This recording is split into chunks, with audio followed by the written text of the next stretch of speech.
Have you ever thought that your job could literally be the key to starting a new life in New Zealand? Well, today we're going to break down a pretty special pathway designed to fast-track professionals with the skills New Zealand needs most. So let's get right into it. New Zealand's Green List. So is it? For a whole lot of people, the answer is a big, loud yes. You see, New Zealand isn't just waiting for people to show up. They're actively looking for specific skills to help the country grow. And if you've got what they're looking for, well, you could be on a serious fast track. All right, so what is this green list we're talking about? Honestly, the best way to think of it is like the express lane, but for immigration. It's an official list put together by the government of all the jobs they have a serious shortage of. If your role is on that list, believe me, your path to residency gets a whole lot easier and way faster. Okay, but here's the thing. It's not just one big list. The green list is actually split into two different tiers. And which tier you fall into, well, that all depends on just how badly New Zealand needs your particular skill set. Let's get into what that actually means. So here it is, the big difference, laid out plain and simple. You've got Tier 1, straight to residence. This is the golden ticket. If your job is on this list, you can apply for residency right away. I mean, you don't even have to be in New Zealand to do it. Then there's Tier 2, work to residence. A little different. For these jobs, you need to come over, work in New Zealand for 2 years, and then you can apply for residency. All right, let's zoom in on Tier 1. I like to call this the VIP lane, for real. This is for the jobs that New Zealand needs, like yesterday. The biggest perk here? It's all about speed and flexibility. You find your job, you check all the boxes, and bam, you can apply for residency. Doesn't matter if you're already there on a temporary visa or if you're applying from your couch on the other side of the planet. Okay, now let's talk about Tier 2. This one's more of a journey, a commitment. The deal is you come to New Zealand, you work in your specific role for 24 months, that's 2 years, and you basically show that you're contributing to the country. Now, during that time, you've got to keep up with any professional registrations or hit certain salary targets. But once you've put in that time, that door to residency swings right open. So, I know what you're thinking. Okay, enough about the tiers. What jobs are actually on the list? You got it. Let's put a spotlight on some of the biggest industries and the exact roles they're looking for, starting with that top-level Tier 1 straight to residence pathway. It's probably no surprise to anyone that health and social services are a huge, huge priority. I mean, we're talking a massive range of jobs here.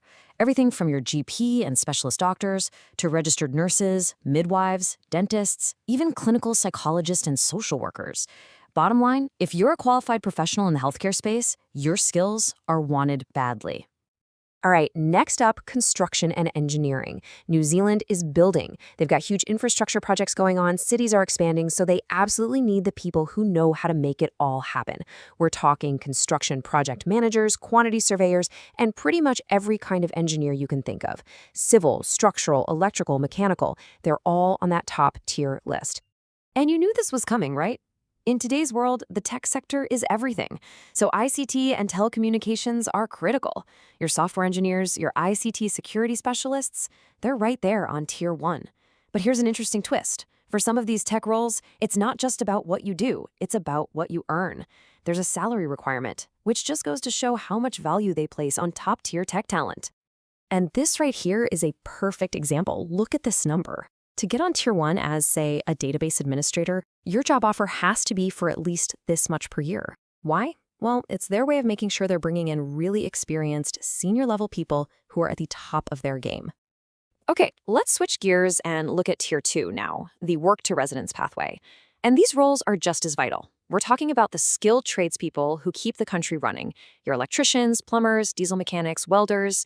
And look at this, education is a big one too, especially early childhood teachers. It really shows they're thinking about the future, looking for people to help shape the next generation.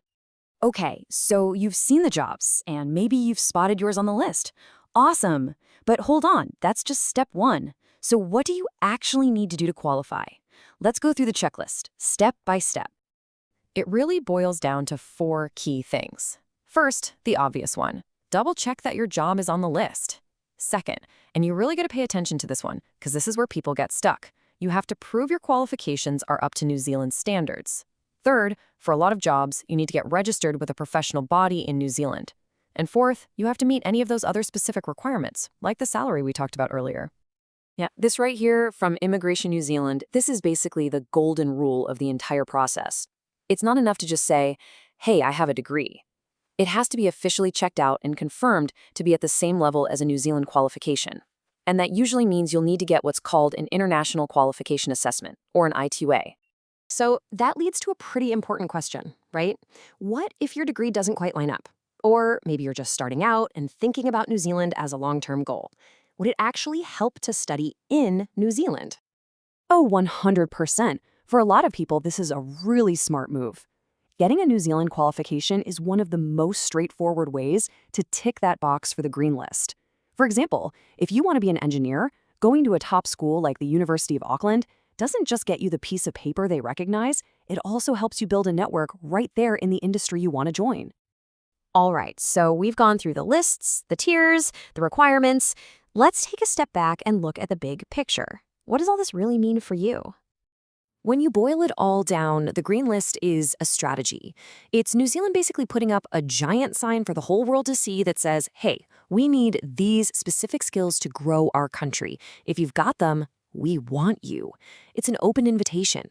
And for you, it's a clear roadmap to a new life. And so we end up right back where we started, with that one big question. Now that you've seen the jobs and you understand how it all works, is your future on New Zealand's green list? You know, this could be the start of something amazing.